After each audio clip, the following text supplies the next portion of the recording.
야담상회를 찾아주신 선비님들 감사드리옵니다.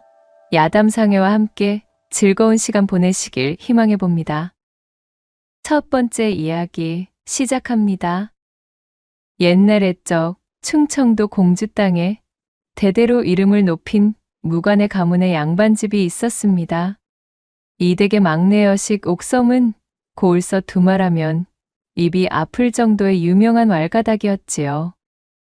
갓 태어난 사슴 저리가라 할 정도로 호기심이 왕성하고 사내처럼 타고난 불같은 기질을 참지 못해 직접 부딪히며 깨어보고 뒤집어보고 살펴보지 않으면 분이 풀리지 않던 천방지축이었습니다.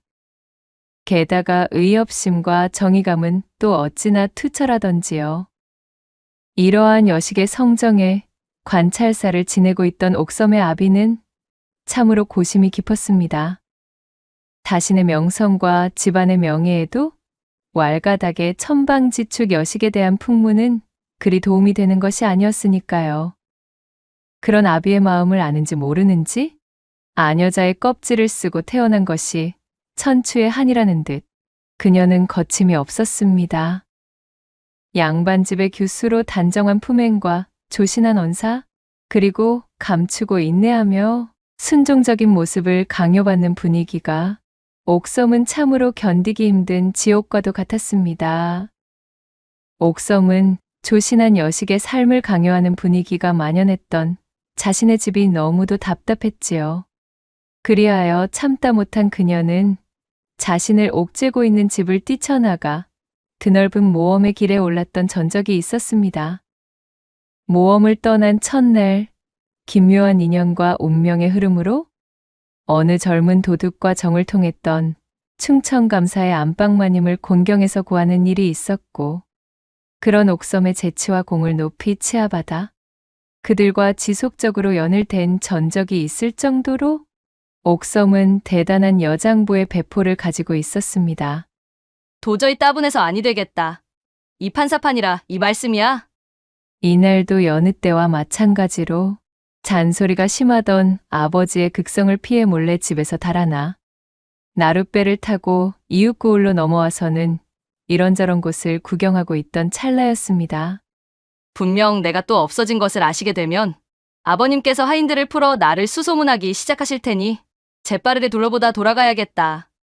아녀자의 몸으로 수행하는 하인 하나 대동하지 않고 함부로 나돌아다닌다며 제 아비에게 크게 혼나기도 하였으나 이 천방지축 옥섬을 막을 수는 없었습니다. 하지만 제 아버지의 엄한 꾸중과 회초리가 무섭지 않은 것은 아니었지요. 적당히 반항하는 척만 하다 돌아가겠다는 다짐을 하며 담벼락 하나를 지나쳐 가는데 담벼락 안쪽의 허름한 초가집에서 어느 젊은 청년의 서글픈 울음소리가 들려오는 것이었습니다. 얼레, 이게 웬 청승맞은 울음소리람? 옥섬이 고개를 들어 담벼락 너머를 살펴보자 마당의 흙바닥에 한 청년이 쓰러져서는 서럽게도 울고 있었지요. 사람이 좌절하여 울고 있으니 측은지심과 함께 오지랖이 발동한 옥섬은 도저히 그것을 지나치지 못하고 청년에게 말을 건넸습니다. 에헴, 저기 이보게나? 거 사내가 어찌 그리도 채통을 지키지 못하고 서럽게 울고 있는가? 옥섬의 목소리를 들은 청년이 고개를 들어 그녀를 바라보았고 웬 양반댁 여식의 차림으로 담벼락을 쥔 채 서 있는 규수의 모습에 청년은 깜짝 놀라고 말았습니다. 그리하여 눈물과 콧물로 잔뜩 얼룩진 얼굴을 소매춤으로 닦아내며 청년이 대답했지요. 제 셋내는 구덕이라고 합니다요. 그것이 그러니까 참으로 억울한 일이 있는데 하필이면 그 누구도 저의 결백을 증명해줄 증좌나 본차가 전무하니 저는 이제 내일 관하로 끌려가 당장의 치도곤을 당할 운명입니다요. 그러니 어찌 슬프지 않겠습니까? 억울한 일이라? 방금 자네 억울한 일을 당했다고 하였단 말이던가? 옥섬의 눈이 매섭게 빛났습니다. 신분고하를 막론하고 억울한 일을 당한 민초를 모른 채 하는 것은 대대로 뼈대 깊은 무관을 지내며 불의와 싸워온 역사를 지녔던 자신의 가문에 먹칠을 하는 것이라 여긴 옥섬에게는 있을 수 없는 일이었지요.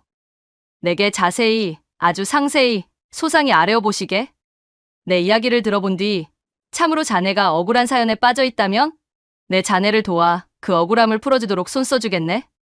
예, 쇳내를 도와주신다굽쇼. 아, 그렇다고 하지를 않는가. 자, 어서 이야기를 시작해 보시게나. 옥섬은 마치 아주 달콤한 깨엿을 잔뜩 얻은 어린아이의 표정이 되어 그렇게 자신의 호기심과 호승심을 채워줄 또 하나의 간식거리가 제 발 앞에 굴러들어왔음에 기뻐하고 있었습니다. 신이 난 표정으로 콧김을 뿜고 있는 옥섬을 힐끗 바라본 구덕은 고개를 끄덕이고는 자신의 이야기를 풀어내기 시작했지요. 그러니까 말입니다. 그것은 바로 얼마 전. 구덕이 이를 당한 날은 때마침 고을에 커다란 장이 들어선 날이었습니다. 백로가 날아 지나다니는 하늘은 유난히 구름 한 점 없이 맑았고 고을을 수놓듯 불어오는 산들바람은 그 온도가 아주 서늘하고 기분이 좋아 한여름의 더위로 지쳐 발길이 뜸했던 장터에는 그야말로 남녀노소 할 것 없이 몽땅 몰려가 있었던 통에 고을이 텅텅 비어 있었지요. 착하디 착해 조금은 모자라기까지 한 청년 구덕은 이날 장에 나서지 않았습니다. 품삯을 벌기 위해 공생원내 안방마님이 시킨 일을 처리하기 위해서였지요. 구덕은 아침부터 땀을 뻘뻘 흘리며 공생원내 마님이 알려준 고추밭에서 한아름 고추를 따왔습니다. 요것을 잘 펴서 말려놓기만 하면 자그마치 한 냥이나 샘을 쳐주신다지 뭐요. 요런 횡재수를 마다하고 장터로 놀러 나갈 수야 없지.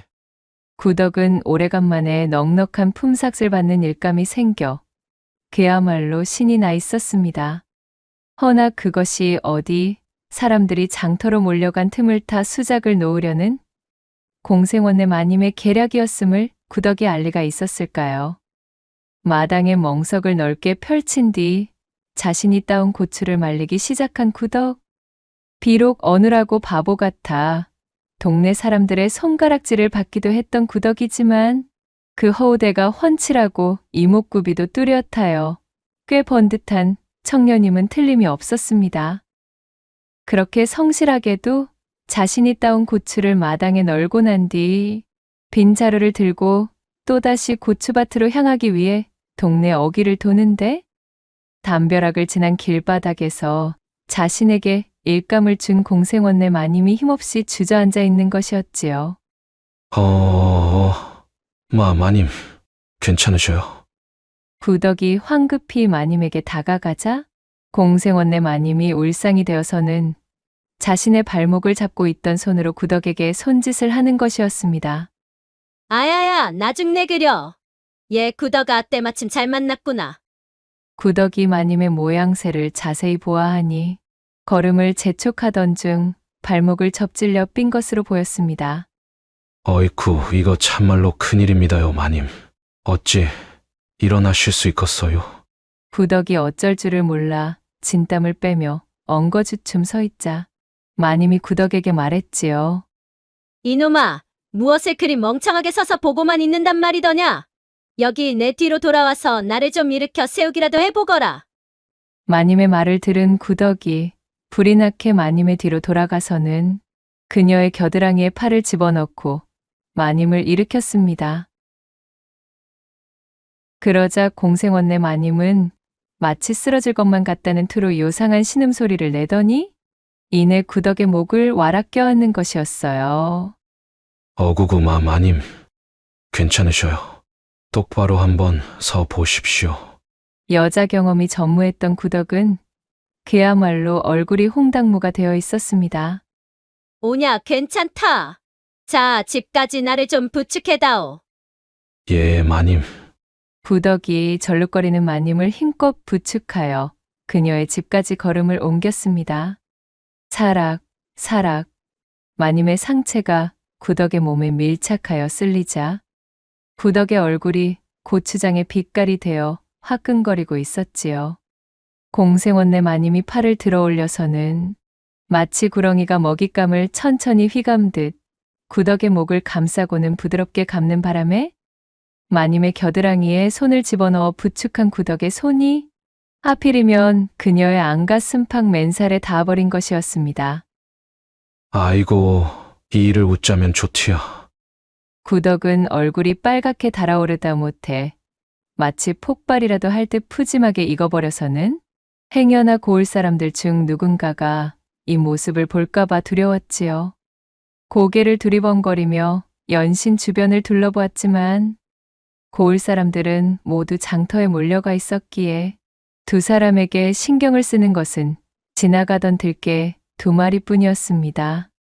그렇게 생전 처음 맡아보는 여인의 분내에 정신을 차리지 못하고 어질어질하던 구덕이 공생원네 집으로 당도하여 마님을 마루 위에 얌전히 앉혔습니다. 저기 마님. 그럼 저는 시키신 일이나 마저 하러 가보겠습니다요. 말을 더듬으며 돌아가려는 구덕에게 마님은 나지막이 입을 열었습니다.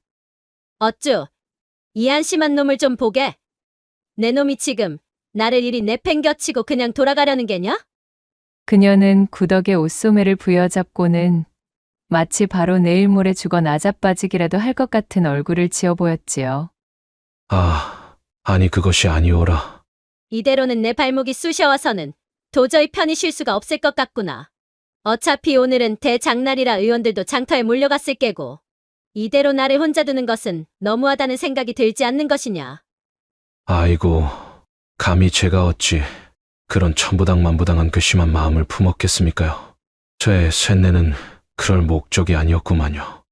그저 마님 쉬시는 공간에 제가 발을 들이는 것이 모양새가 영 껄쩍지근혀서. 그렇다면 나를 방 안까지 모시도록 하거라. 마님은 까칠한 어조로 구덕을 나무라며 방문을 가리켰습니다. 구덕이 하는 수 없이 마님을 부축하여 그녀를 일으켰고 마님의 보드라운 살결이 자신의 몸에 밀착되는 것을 느끼며 구덕은 또 한 번 인내심을 발휘해야 했습니다. 그렇게 방 안으로 들어서자 공생원네 마님은 돌아서려는 구덕을 또다시 불러 세웠지요. 통증이 올라오고 있으니 발목을 주물러 달라는 신용을 하고는 구덕의 허벅지 위에 자신의 오른다리를 냅다 올려버리는 것이었어요. 아이고.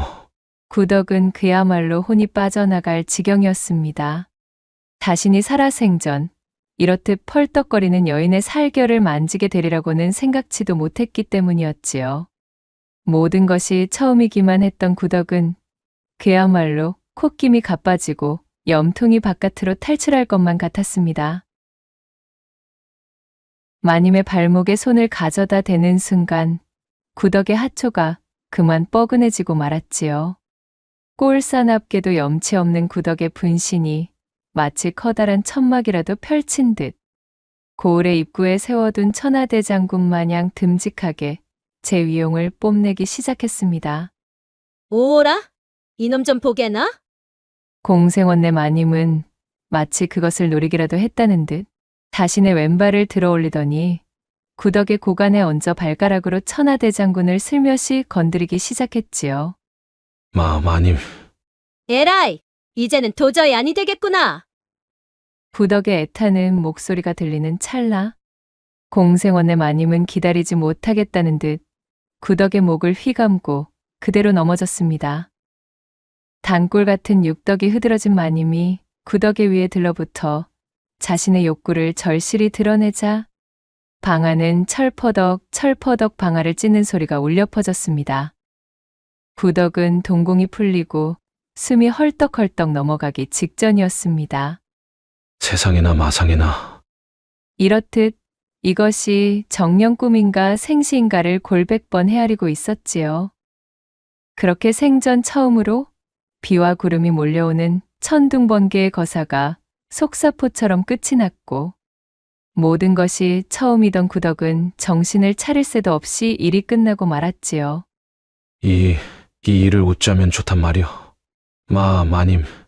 저는 이제 그만 나가보겠습니다요. 구덕이 엉거주춤 자신의 바지춤을 끌어올리며 도망치려는데 공생원의 마님은 이놈의 구덕을 놔줄 기미가 보이지 않았습니다. 그대로 또다시 구덕에 소매춤을 붙들고는 방바닥으로 쓰러뜨렸지요. 아까와는 달리 이번에는 일이 금방 끝나지 않았습니다. 그렇게 방구들이 무너지고 기와 지붕이 몽땅 내려앉을 듯이 또 한 번 비와 구름이 몰려오는 폭풍우가 찾아들었고 공생원네 마님은 곧불을 앓듯 끙끙 거친 소리를 내며 식은땀을 잔뜩 쏟아내었지요. 그렇게 두 사람 모두가 만족하는 하루로 마무리되면 좋았을 것을 일은 그리 간단하게 흐르지 않았습니다. 구덕이 옷을 주워 입으며 채 제대로 축혀 올리지도 못한 바지춤을 자신의 손으로 거머쥔 채 주랭랑을 치듯 방문을 열고 황급히 나가버렸지요. 공생원네 마님은 몽땅 탈의를 한 상태로 자신의 얼굴만 문 밖으로 내밀었습니다. 아이고 고놈, 뒤도 돌아보지 않고 내빼는 꼬락서니가 참으로 기가 차는구나. 마당을 벗어나는 구덕을 묘한 웃음을 지으며 바라보고 있으려니 이보시게 공생원댁 새댁집에 있는가? 내 장터에서 깨엇을 조금 얻어왔는데. 라는 소리와 함께 이웃집에서 자주 왕래하던 노파가 대문을 열고 들어오는 것이었습니다. 노파는 문을 열고 들어오다 말고 자신의 곁을 지나치며 달아나는 구덕을 발견하고는 깜짝 놀라 발걸음을 멈췄지요. 아니 이것이 대체? 노파가 놀라 구덕을 돌아보는 사이 그는 후다닥 대문을 빠져나갔습니다. 이 모든 상황을 지켜본 공생원네 마님은 그만 등줄기로 식은땀이 흐르는 것을 느꼈지요. 저 입 가볍기로 소문난 노파에게 이 꼴을 들켰으니 이제 동네방네 소문이 나는 것은 식은 죽 먹기요. 게다가 자신의 남편인 공생원의 귀에 들어가기라도 하는 날에는 얌전히 소박을 맞는 것으로는 끝나지 않을 것이었습니다. 그녀는 이 찰나의 순간 꾀를 내어 잔머리를 굴렸고 대문 근처에 멀뚱히 서서 자신과 도망친 구덕을 번갈아 바라보고 있는 노파부터 속이기로 마음을 먹었습니다. 이윽고는 대성통곡을 하는 신용을 하며 손바닥으로 방바닥을 텅텅 내려치며 고래고래 고함을 지르기 시작했지요. 저런 잡아죽인 놈이 저놈 잡아라. 세상에나 마상에나 이 어찌 이런 병고가 있나 그래. 아이고 저런 저 불안당 같은 머저리 머슴놈이 느닷없이 내 방에 들어와 나를 겁간하다니.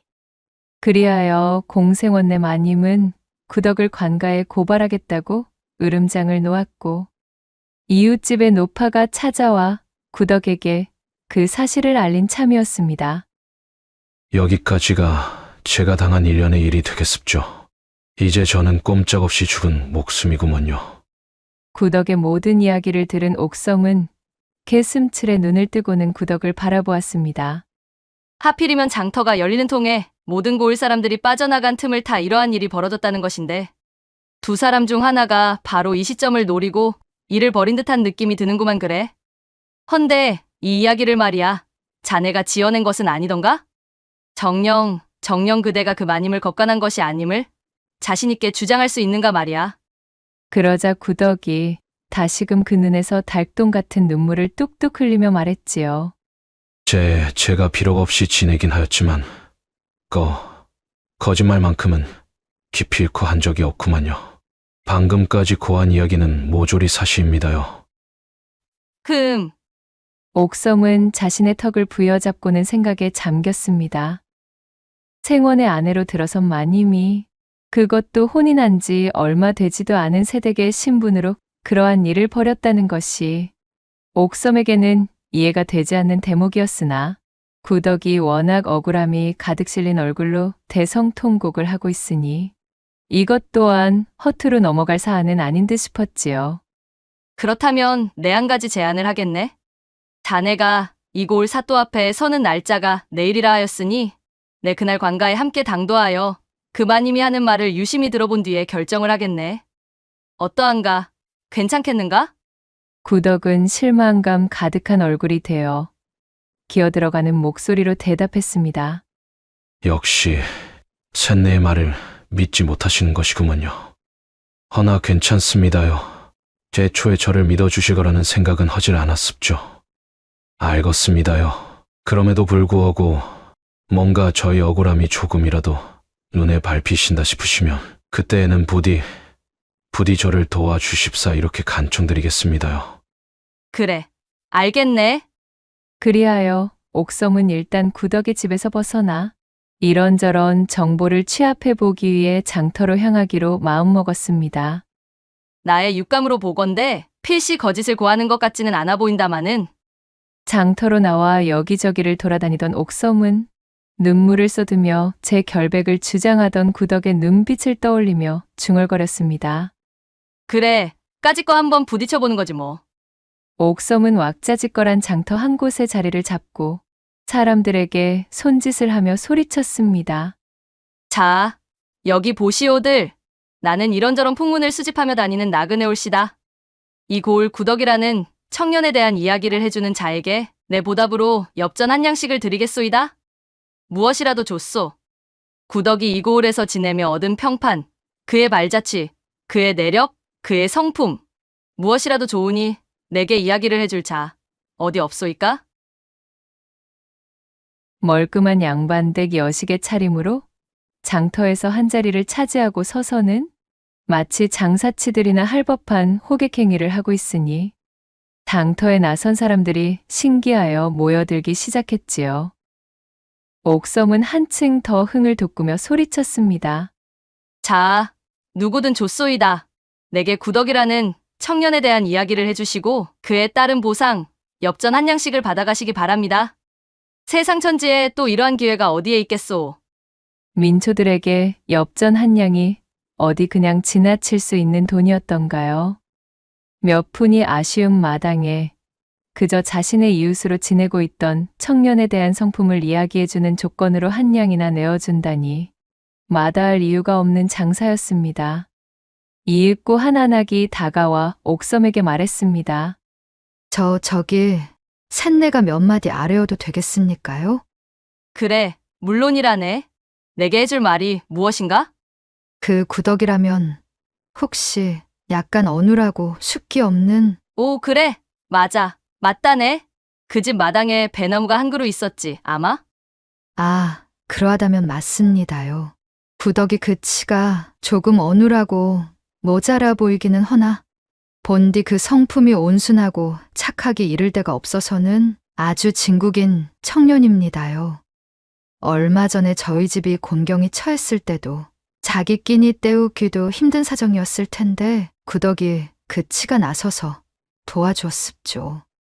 그렇다면 자네의 말은 평소에도 어진 성품에 성실한 자라 이 말이지? 예, 여부가 있겠습니까요? 좋아. 알겠네. 말해줘 고맙다네. 자, 여기 약속한 한 양일세. 안악은 옥섬에게 한 양을 받아들고는 신이 나서 돌아갔고 긴가민가하며 우물쭈물하던 주변의 사람들이 그 모습을 보고서는 그야말로 앞다투어 옥섬에게 달려들었습니다. 구덕이 그자는 항상 남을 도와주는 자였지요? 얼마 전 저 역시도 구덕이에게 도움을 받았습니다요. 지난 여름 홍수가 났을 때 구덕이 덕분에 무사히 냇가를 건널 수가 있었습죠. 구덕이 덕분으로 이번 흉년이 들었을 때 굶어 죽지 않고 입에 풀칠이라도 하며 버틸 수가 있었습니다요.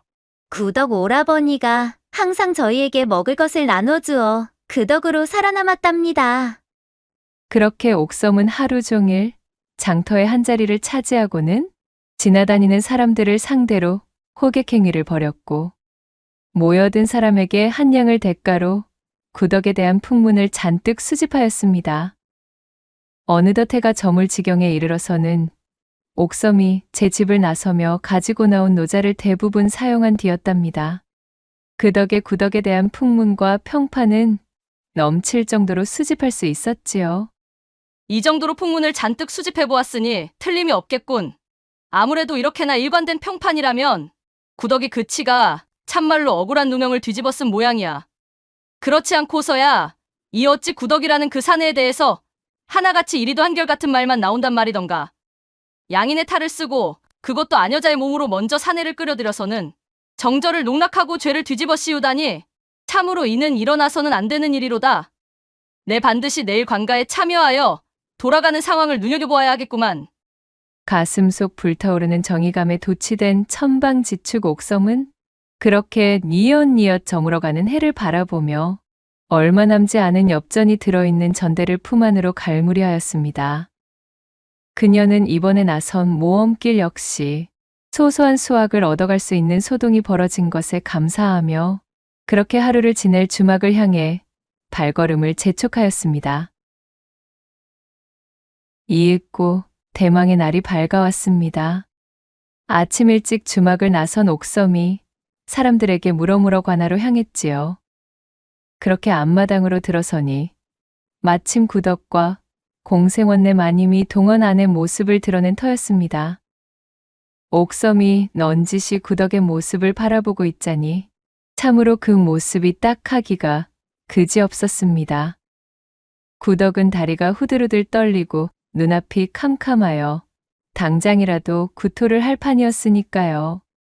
어찌나 걱정을 했던 것인지 간밤에 잠도 제대로 이루지 못해 얼굴이 쾌행하여 눈두덩이 푹 꺼져 있는 것이 그야말로 안타까운 모습이었습니다. 허나 공생원내 마님은 자신의 고개를 꼿꼿이 쳐들고는 한치의 망설임과 더듬거림도 없이 사또에게 그때의 상황을 낱낱이 설명하기 시작했습니다. 무언가 이상한데? 그때의 상황을 읍소하는 저 마님의 어조가? 어쨌고?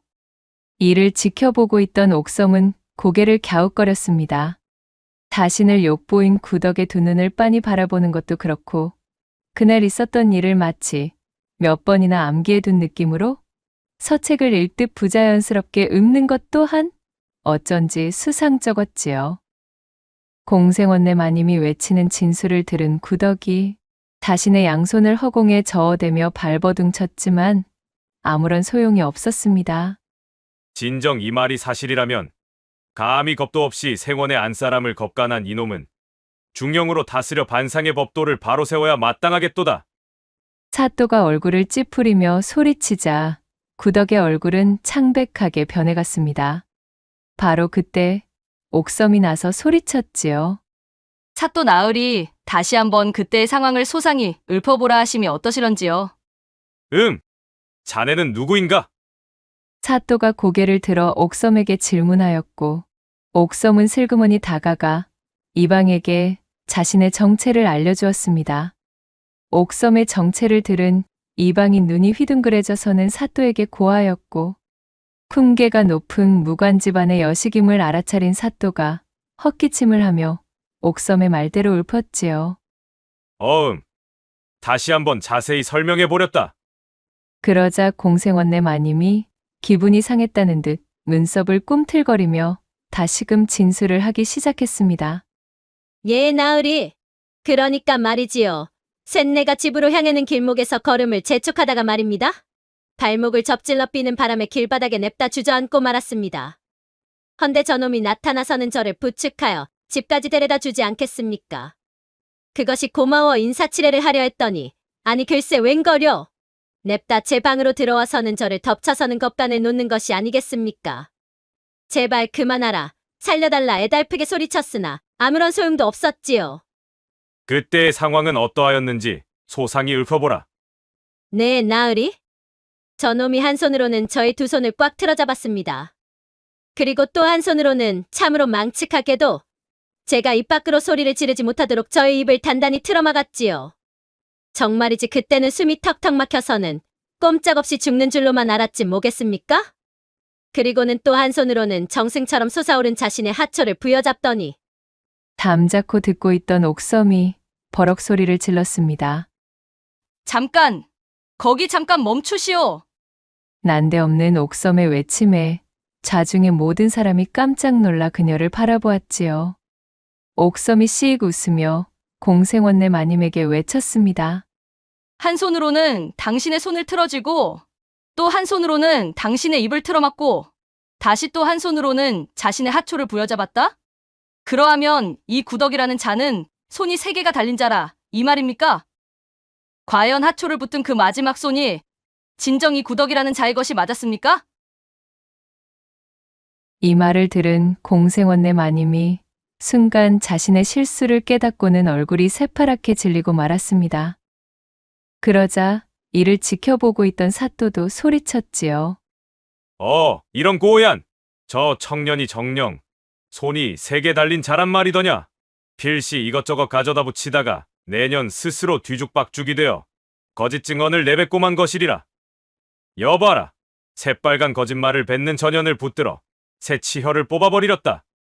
사또의 불호령이 떨어지자 그제야 사태가 잘못되고 있음을 알아차린 공생원네 마님은 바닥에 넙죽 엎드리며 외쳤지요. 사또나리 잘못했습니다요. 셋내가 그만 저치의 듬직한 사내다움에 눈이 멀어 못난 짓을 하고는 그것이 들킬까 겁이 나는 바람에 지금 생각하니 마지막에 그 손은 이자의 손이 아니라 바로 저희 손이었습지요. 새파랗게 질린 그녀가 두 손을 싹싹 빌며 외치자 그 말을 들은 사람들 모두가 박장대소를 하며 웃음을 터뜨렸습니다. 옥섬은 빙그레 미소 지으며 구덕의 눈을 바라보았고 구덕은 그야말로 구사일생이라도 한 듯 홀쭉해져 있던 얼굴에 그제야 생기가 돌기 시작했지요. 당장 저 못된 계집에게 장 20대를 주어 다시는 저런 파렴치한 거짓말을 하는 버릇을 가지지 못하게 만듦과 동시에 아녀자의 정절을 우습게 여기는 버릇을 싹 고쳐주도록 하라.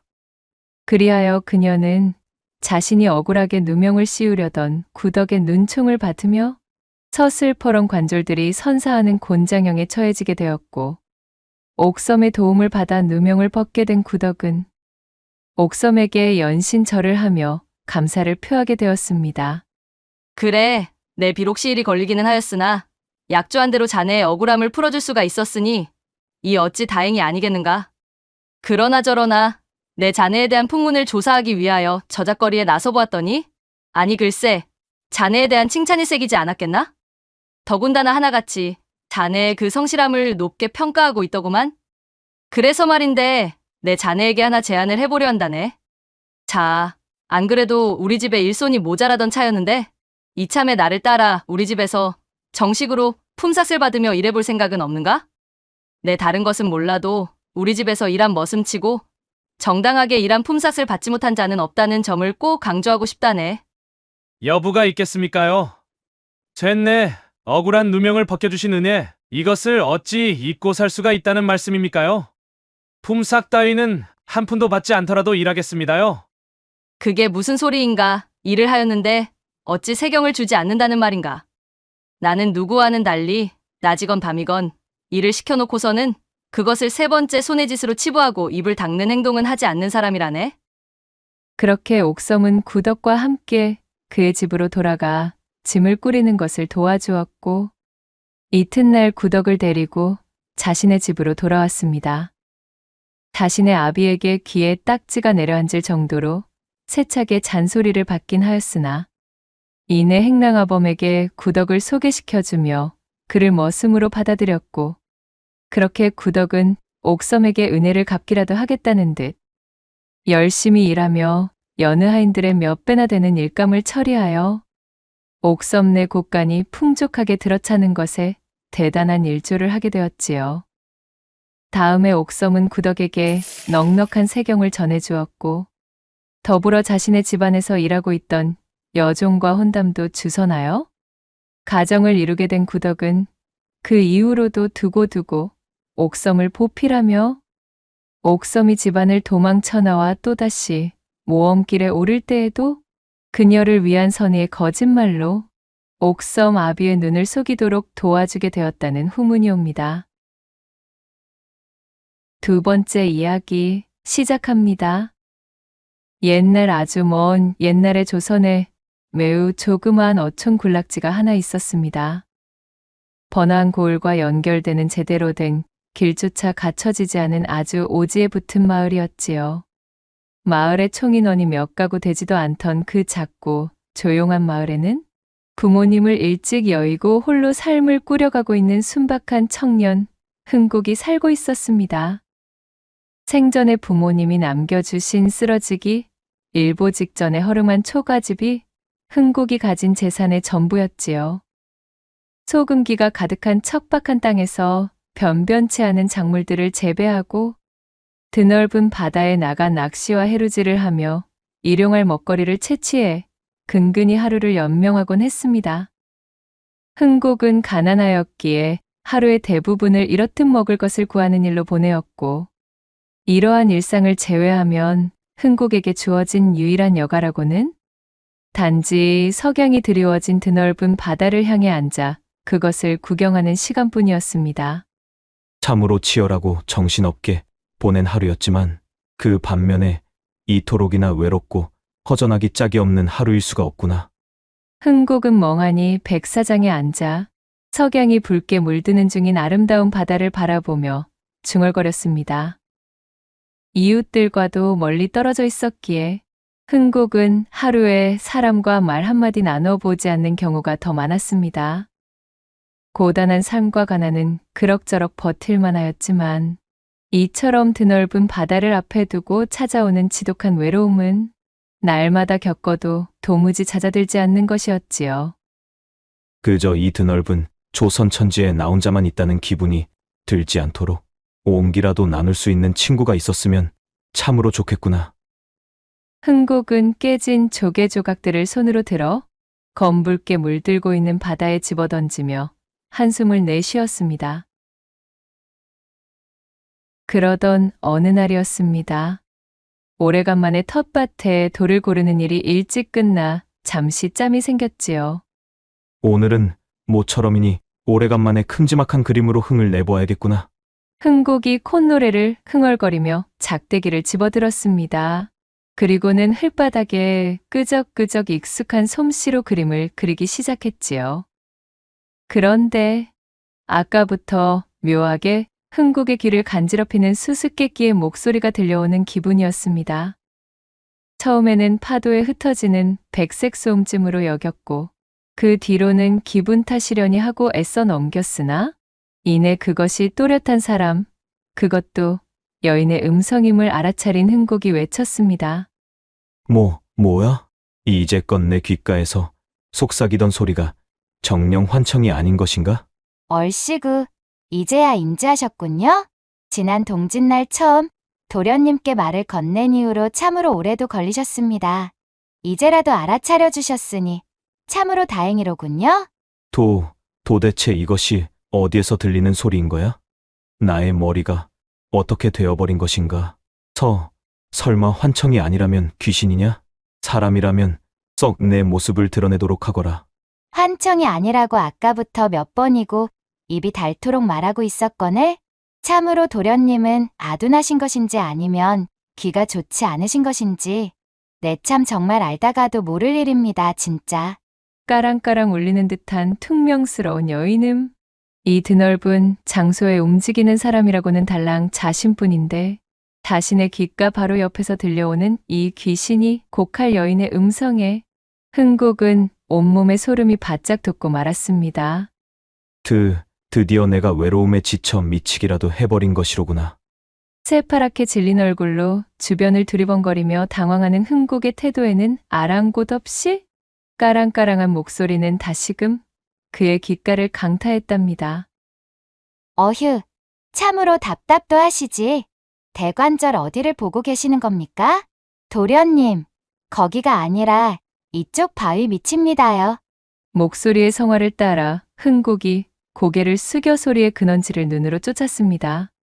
그러자 정말로 한 큼지막한 바위 아래의 풀숲에서 바스락거리며 움직이는 생물을 발견하였지요.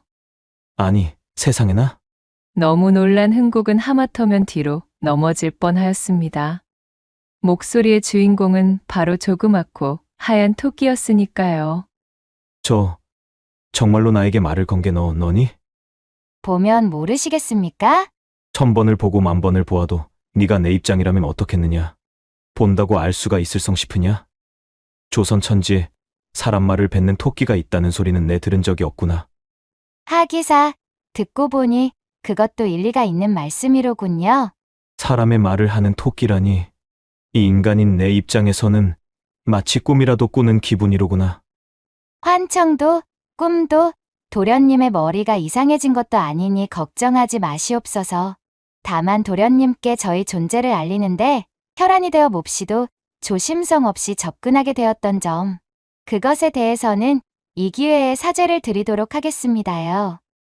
토끼는 능숙하게 허리를 숙여 흥곡에게 사과를 전했고, 이 기이하고도 요상한 일련의 상황에 흥곡의 머리는 매우 복잡했지요. 이윽고 토끼는 자신의 털을 앞발로 쓰다듬어 먼지를 털어내는 신용을 하더니 헛기침을 하고는 입을 열었습니다. 자, 각설하고 어찌되었든 이렇게 도련님을 만나 뵙게 되어 참으로 반갑습니다. 급작스럽겠지만 간단하게 요약을 하자면 저를 도련님을 돕기 위하여 나타난 토끼쯤으로 여기시면 되시겠습니다. 물론 제가 도련님을 돕고 도련님께서 도움을 받는다면 그것이 또한 저를 도와주시는 일도 되니 이것은 일석이조의 이치라고 할 수 있겠네요. 지금은 이렇게밖엔 설명드릴 수가 없음을 양해해 주셔요. 천연덕스럽게 앞니를 드러내고 떠들어대는 토끼의 연설에 흥곡은 제보를 꼬집으며 꿈인지 생시인지를 구분하려던 행동을 그만두었습니다.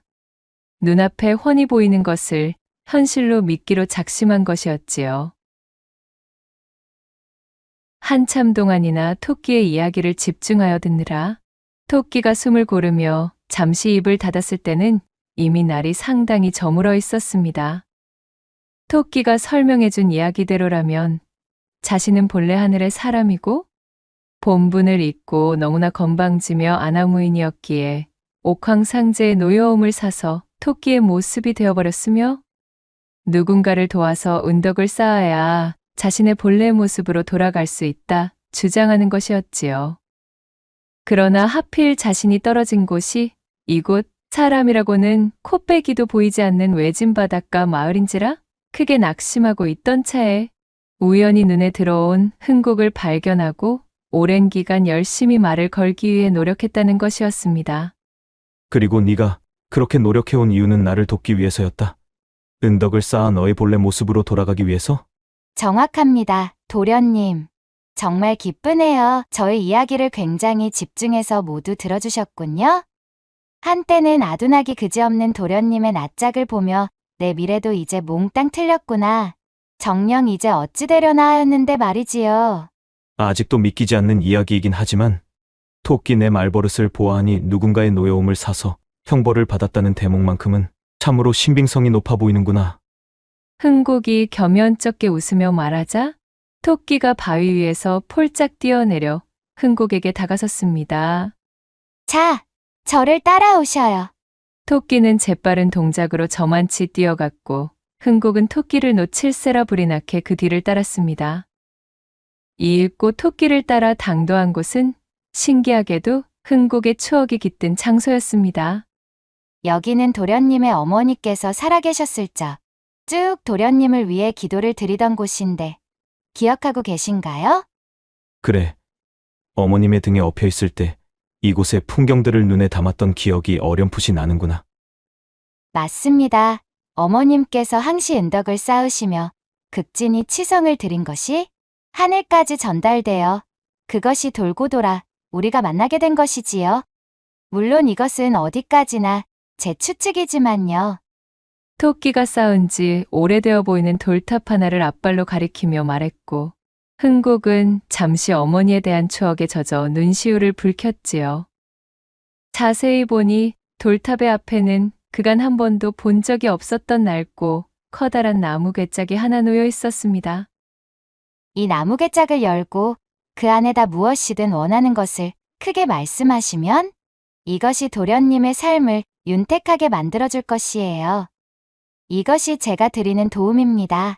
그리고 하나 명심하실 것은 이 괴짝은 달에 단 한 번만 쓸 수 있다는 점이에요. 그러니 소원은 신중하게 비셔야만 합니다.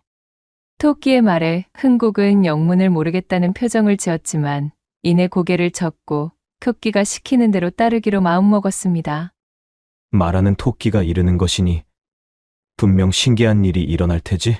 흥곡은 힘을 주어 나무 괴짝의 뚜껑을 들어 올렸고 텅 비어있는 괴짝의 안으로 머리를 집어넣고는 외쳤습니다. 돌밭의 잡석들을 고를 수 있을 만큼 힘 좋은 큼지막한 황소가 한 마리 있었으면 좋겠어.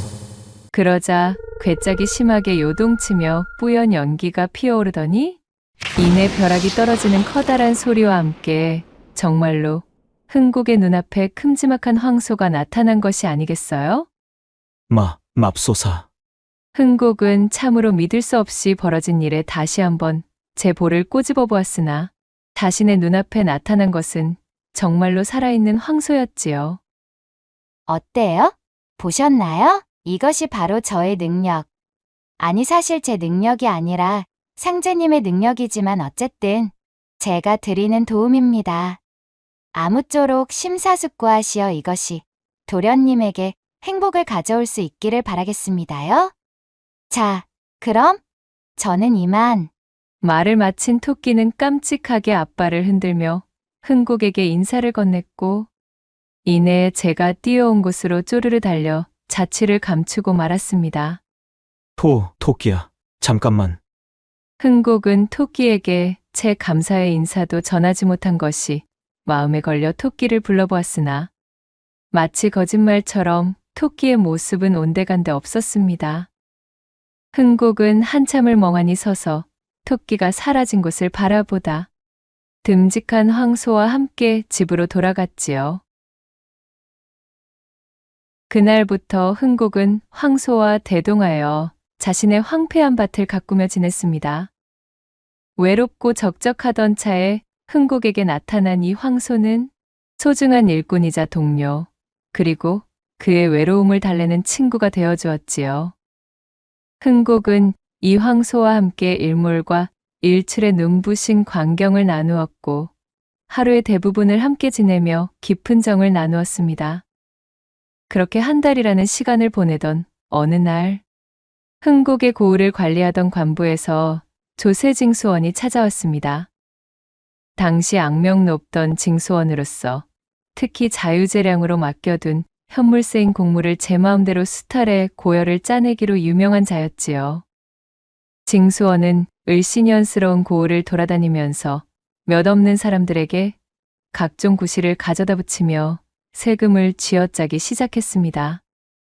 그리고 드디어 흥국의 차례가 되었어요. 징수원은 흥국의 돌밭에서 돌을 고르고 있던 황소를 발견하고는 그 우람하고 듬직한 덩치와 너끈한 힘에 눈이 휘둥그레졌습니다. 징수원은 욕심이 생겨 황소를 빼앗을 작정으로 소리쳤습니다. 이놈, 내 조세장부를 보아하니 내 놈이 하늘 무서운 줄을 모르고 세금을 형편없이 적게 낸 것이 확인되는구나. 이 소는 그간 미룬 세금 대신 관부로 가져가야 하겠으니 어서 내어놓거라. 징수원의 엄포를 들은 흥국은 바닥에 납작 엎드려 소리쳤습니다. 아이고, 날이 세금이라니요? 들어본 적도 없는 것을 두고 이리 억지를 쓰시면 아니 됩니다요. 이 소는 저희 하나뿐인 가족이자 전재산입니다. 이렇게 가져갈 순 없습니다요. 감히 임금께 바칠 공물에 대해 토를 다는 것이냐? 목숨이 아깝거든 거역하지 말고 순순히 내놓거라. 징수원은 흥국을 죽일 듯 협박하며 억지로 황소를 빼앗았습니다. 횡재를 했다며 황소를 끌고 가는 징수원의 바짓가랑이를 붙들고 흥국은 울먹이며 거세게 말렸지만 악명 높던 징수원의 생떼를 막을 수는 없었지요. 그렇게 정을 주던 친구였던 황소를 눈앞에서 잃은 슬픔에 흥국은 며칠 밤을 제대로 잠을 이루지 못했습니다. 그렇게 한 달이라는 시간이 훌쩍 지나고 이대로는 견딜 수 없었던 흥국은 수소문 끝에 물어물어 징수원을 찾아갔습니다. 집신짝이 해지도록 걸어 도착한 흥국은 징수원에게 무릎을 꿇고 사정했습니다. 나으리, 제발 저희 소를 돌려주십시오. 그러자 흥국을 내려다보던 징수원이 비열한 웃음을 던지고는 이윽고 제 집에서 작은 보따리를 하나 들고 나왔습니다. 그는 흥국의 얼굴에 보따리를 냅다 던지면서 말했지요. 옛다! 그놈의 소! 끌고 오자마자 여물도 입에 대지 않고 일을 시켜도 도통하질 않으니 완전 골칫덩어리였지 무엇냐! 그리도 그 소를 원한다면 남은 것이라도 가져가거라! 흥국이 보따리를 열어보자 안에는 황소의 뼈 일부만이 남아있었습니다. 징수원이 그만 황소를 잡아먹어버린 것이었지요. 정을 나눈 친구를 잃었다는 슬픔에 흥곡은 대성통곡을 했습니다. 징수원의 집에서 하인들에 의해 내쫓겨난 흥곡은 그렇게 황소의 뼈를 소중히 품에 안고 터덜터덜 집으로 돌아오고 말았지요. 흥곡은 눈물을 쏟으며 자신의 텃밭 앞볕이 잘 드는 곳에 황소의 뼈를 묻어주었습니다. 미안하다. 참으로 미안해. 내 너를 지켜주지 못해 참으로 미안하다. 부디 다음 생에는 행복한 존재로 다시 태어나거라. 흥곡은 눈물로 얼룩진 얼굴을 소매춤으로 훔치며 밤이 깊도록 잠을 이루지 못하다가 새벽녘이 되어서야 까무룩 황소의 무덤 옆에서 잠이 들고 말았습니다. 다음 날 아침, 퉁퉁 부은 눈으로 일어난 흥곡의 눈앞에는 믿지 못할 광경이 펼쳐져 있었습니다. 간밤 황소의 뼈를 묻어준 무덤에서 고작 하룻밤 사이에 흥곡의 키만큼이나 훤칠하게 자라있는 나무의 줄기가 자리 잡고 있었기 때문입니다. 이럴 수가. 흥곡은 깜짝 놀라는 것도 잠시, 간밤 제가 간절히 바랬던 대로 이 나무의 줄기는 황소가 환생하여 태어난 것이라고 믿게 되었지요. 토끼를 만난 이후로 신통한 일이 끊이질 않았으니 이 역시 현실일 테지. 황소일 때 내 너를 지키지 못하였으니 이제라도 반드시 너를 잘 돌봐주마. 흥곡은 크게 기뻐하며 그동안 황소를 애지중지 소중하게 대해주었던 것처럼 이 나무를 극진히 가꾸기 시작했습니다. 그렇게 얼마나 많은 시간이 지났을까요? 흥곡의 사랑을 무럭무럭 받은 나무는 어느새 그 길이가 하늘까지 닿을 듯 드높게 자랐습니다. 흥곡은 튼튼하게 자라서 굵은 줄기를 끝없이 뻗어내린 나무를 보고 너무나 흡족해하였지요. 마치 자신이 지켜주지 못했던 황소의 혼이 자유롭게 날아오르는 것을 지켜보는 기분이었습니다. 그러던 어느 날, 여느 때와 마찬가지로 나무에 물과 거름을 주기 위해 나선 흥곡의 눈에 저 멀리 나무의 줄기를 타고 올라가는 형체가 들어왔습니다. 어랍쇼. 저것이 무엇이지? 홍곡이 이마에 손을 올리고 눈을 찌푸리며 자세히 들여다보자 세상에나 이게 무슨 일인가요? 그것은 말로만 듣던 날개옷을 펄럭이며 하늘로 향하고 있는 선녀의 형상이었지요. 세상에. 먼 발치에서 흐릿하게 본 형상이었지만 한눈에 보아도 그 모습은 너무도 아름다웠기에 홍곡의 심장은 심하게 요동치며 쿵쾅거렸습니다. 그러는 사이 선녀는 줄기의 끝을 따라 하늘 위 구름 속으로 순식간에 사라져 버렸어요. 선녀가 구름 속으로 들어가자마자 하늘을 향해 뻗어있던 나무에서 뿌연 연기가 피어오르더니 천지가 요동치고 흔들리는 소리가 들리며 홍곡의 눈앞이 캄캄해졌습니다. 가까스로 정신을 차려 일어나 보니 하늘을 향해 쭉쭉 뻗어있던 거대한 나무는 어느새 작고 가녀린 나뭇가지의 형상이 되어 황소의 뼈를 묻은 무덤에 가냘프게 꽂혀 있었지요. 마치 나무가 하늘에 길을 연결해 주어 선녀를 하늘로 인도하고 그것이 끝나자 제 임무를 끝마쳤다는 듯 줄어든 모양새 같았습니다. 토끼를 만난 이래로 너무나도 기이한 일의 연속이라 잠시도 정신을 차릴 틈이 없구나. 식은땀으로 축축해진 제 이마를 닦아내며 흥곡이 중얼거렸습니다. 그리고 그날 밤, 낮에 보았던 선녀의 형상이 머릿속에서 지워지지 않던 흥곡은 늦게까지 잠을 이룰 수가 없었습니다. 참으로 아름다운 자태였지. 내게도 그런 배필이 있었다면 얼마나 좋을까. 그렇게 뜬 눈으로 지새던 흥곡은 새벽녘이 가까워진 시간에 겨우 잠이 들었어요. 깊은 잠에 빠진 흥곡은 꿈을 꾸게 되었는데 친구처럼 지내던 황소가 새하얀 털을 뒤집어 쓴 채 나타나 흥곡의 앞으로 걸어오는 것이었지요. 반가움에 달려나간 흥곡이 황소를 와락 껴안자 황소가 흥곡에게 머리를 부비며 입을 열었습니다. 네 덕에 나는 세상의 빛을 만끽하며 꽤 괜찮은 시간을 보내었단다. 정말 고마워. 그러니 이제 더는 슬퍼하지 말렴. 이 말을 꼭 너에게 전해주고 싶었어. 아참, 그리고 있잖아. 너에겐 나를 얻었던 괴짝이 아직 남아있으니 네가 본 선녀가 정 그랬거든. 그 괴짝을 이용해보렴. 황소의 그 말을 끝으로 흥국은 빨려나가듯 잠에서 깨어났지요. 꿈속에 황소가 해준 말을 곱씹던 흥국은 깊은 고민에 빠졌습니다. 자신의 욕심으로 황소를 세상에 데려왔으나 제대로 지켜주지 못하였는데 그러한 자신이 과연 괴짝의 신비한 힘을 다시 이용할 자격이 있을까 싶은 마음에 흥국은 그간 괴짝을 찾지 않았던 것이었지요. 잠시 후 마른 침을 꼴깍 삼킨 흥국은 제 머릿속에서 떠다니는 선녀의 형상을 생각하다 이내 결심한 듯 옷을 주워 입고는 밖으로 뛰쳐나갔습니다. 돌탑 앞에 괴짝으로 당도한 흥국은 기다릴 새도 없이 곧바로 괴짝의 뚜껑을 열었습니다. 낮에 보았던 선녀를 내 아내로 맞이했으면 좋겠어. 흥국의 외침을 들은 괴짝은 이번에도 심하게 요동치며 뿌연 연기를 뱉어냈고 이내 천둥이 내리치는 묵직한 소음과 함께 흥국의 눈앞에는 어제의 그 선녀가 나타났습니다. 흥국을 발견한 선녀가 웃으며 입을 열었지요. 오래간만입니다. 도련님, 결국 이렇게 다시 만나게 되었네요. 예, 다시 만나다니요. 저는 선녀님을 처음 뵙는. 흥국이 얼굴을 붉히며 머리를 긁적이자 그 표정을 본 선녀가 미소를 지었습니다. 그때나 지금이나 여전히 아둔하신 낯짝이십니다. 하지만 그 어진 마음이 싫지는 않군요. 정녕 제 목소리를 기억하지 못하시겠나요? 골똘히 생각에 잠긴 흥국은 그제서야 선녀의 목소리를 퍼뜩 기억해냈답니다. 토끼. 설마 당신은 그때의 그 흰 토끼? 네, 맞습니다.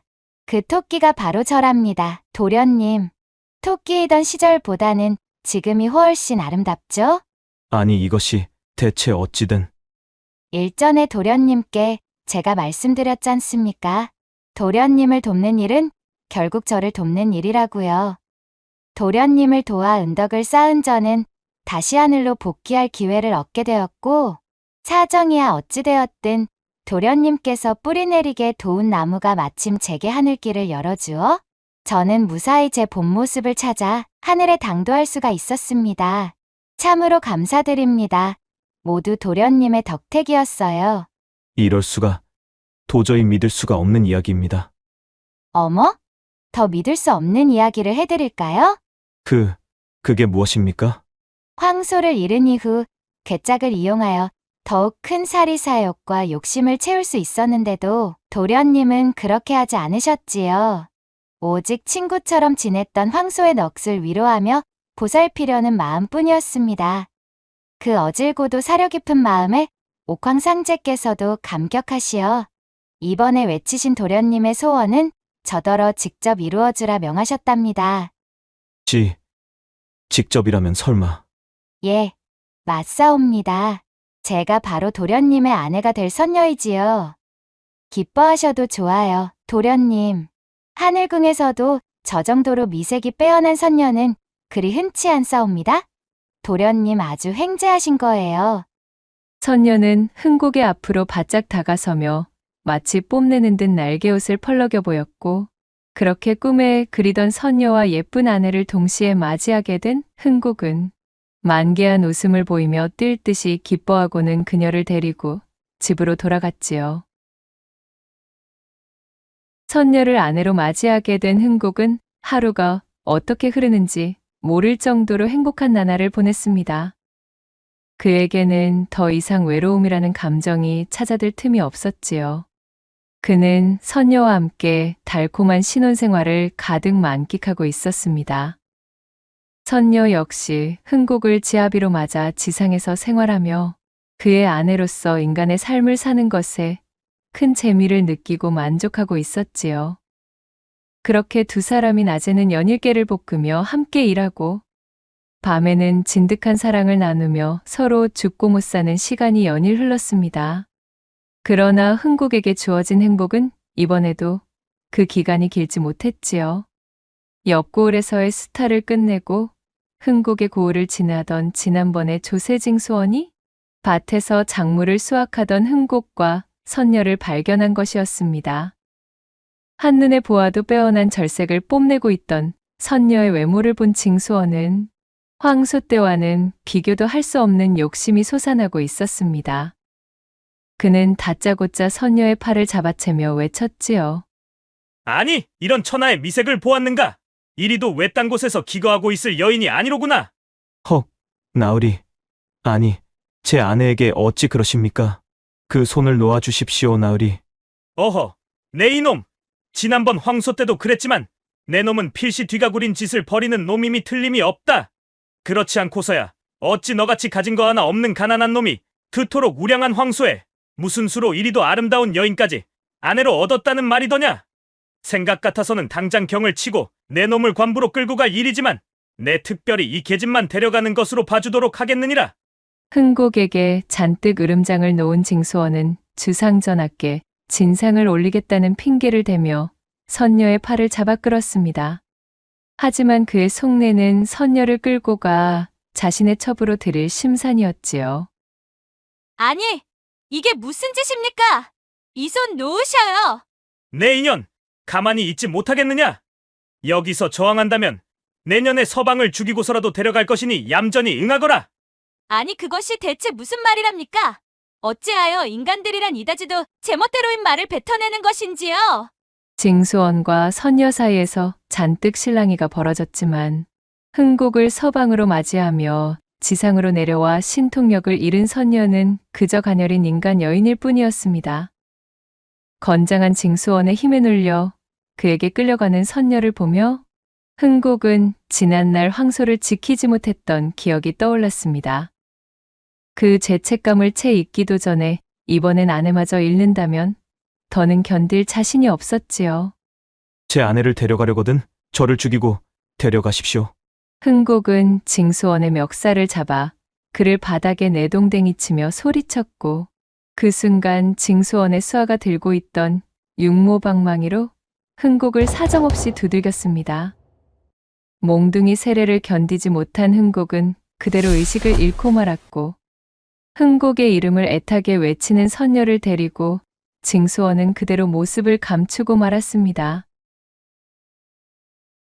한참이 지나서야 의식이 돌아온 흥곡은 아내를 지키지 못했다는 슬픔으로 땅을 치며 통곡했습니다. 황소도 지켜주지 못했는데 자신을 믿고 천상의 삶조차 내려놓고 인간이 된 아내마저 지키지 못했으니 흥곡은 무능한 자신을 자책하며 뜨거운 분노를 쏟아내었지요. 피를 토하는 심정으로 절규하던 흥곡은 이내 야차와 같은 얼굴이 되어 일어섰습니다. 그래. 좋아. 이번만큼은 절대로 그냥 넘어가지 않겠다. 흥곡은 그 길로 미친 사람처럼 내달려 돌담 앞에 괴짝으로 당도했습니다. 그리고 그날부터 며칠 밤낮을 굶어가며 괴짝 앞에 앉아 자신의 분노를 저축하듯 마음에 담고 또 담았지요. 그 분노가 더 이상 자신의 몸, 그 어디에도 담을 수 없을 정도로 크게 부풀어 오르자 흥곡은 괴짝의 문을 열고 그 속에다 외쳤습니다. 내게 이 세상 모든 것을 찢어박일 발톱과 송곳니를 가진 집채만한 호랑이를 내어주시오. 흥곡의 절규에 대답이라도 하듯 괴짝은 그 어느 때보다도 요란하게 요동치며 뿌연 연기를 뱉어내었고 이내 흥곡의 앞에 무시무시한 호랑이를 뱉어내고는 쩍 갈라져 그대로 박살이 나버렸습니다. 커다란 호랑이는 시퍼런 안광을 뿜으며 흥곡에게 머리를 조아렸지요. 흥곡은 혼이 나간 얼굴로 호랑이의 등에 올라탔습니다.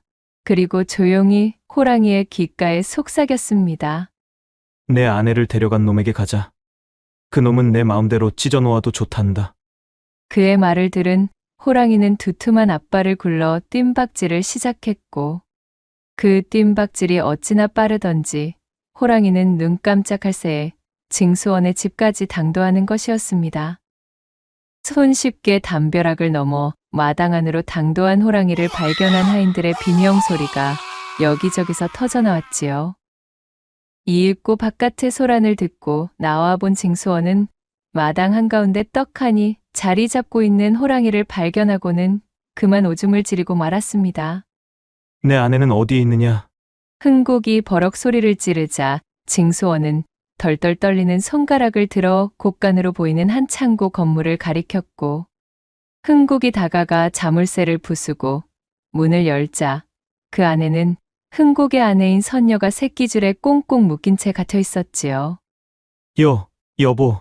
제 아내의 몰골을 본 흥곡은 서둘러 그녀를 부축하여 밖으로 꺼내었고 더더욱 분노에 물들어 눈물을 흘릴 지경이 되었습니다. 흥곡이 산도깨비 같은 표정이 되어 징수원을 돌아보자 그는 새파랗게 질려 덜덜 떨며 말했습니다. 제발 한 번만 살려다오. 내 다시는 그러지 않을 것이야. 집채만한 호랑이의 송곳니에서 뚝뚝 흐르는 침을 본 징수원은 바닥에 납작 엎드려 두 손을 들고 싹싹 빌었지만 그야말로 분노에 사로잡힌 흥곡의 마음을 돌리기엔 역부족이었습니다. 너의 마음대로 찢어놓거라. 흥덕이 낮고 간결한 목소리로 호랑이에게 명하였고 그 순간 시퍼런 안광을 빛내며 앞으로 뛰쳐나간 거대하고 육중한 호랑이의 칼날 같은 발톱춤을 막을 수 있는 존재는 아무도 없었지요. 그날 깊은 어둠으로 물들어 있던 밤하늘은 징수원에 찢어지는 비명으로 붉게 물들었습니다. 그렇게 아내를 구해낸 흥곡은 호랑이의 등을 타고 유유히 집으로 돌아왔습니다. 그는 이번 기회로 사람과의 접촉이 항상 좋은 일만 가져다 주는 것은 아니라는 걸 뼈저리게 겪고는 한숨을 내쉬었습니다.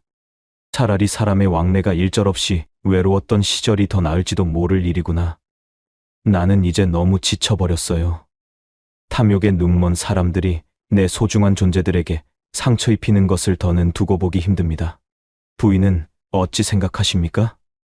저는 이제 당신을 지아비로 둔 여인이니 그저 당신의 뜻을 따를게요. 당신이 편한 대로 하셔요. 아내인 선녀의 자애로운 미소와 함께 허락이 떨어졌고 그리하여 천리를 뛰어가는 호랑이의 도움을 받아 그 누구의 손길도 닿지 않는 이름 모를 깊은 산중으로 당도하게 되었습니다.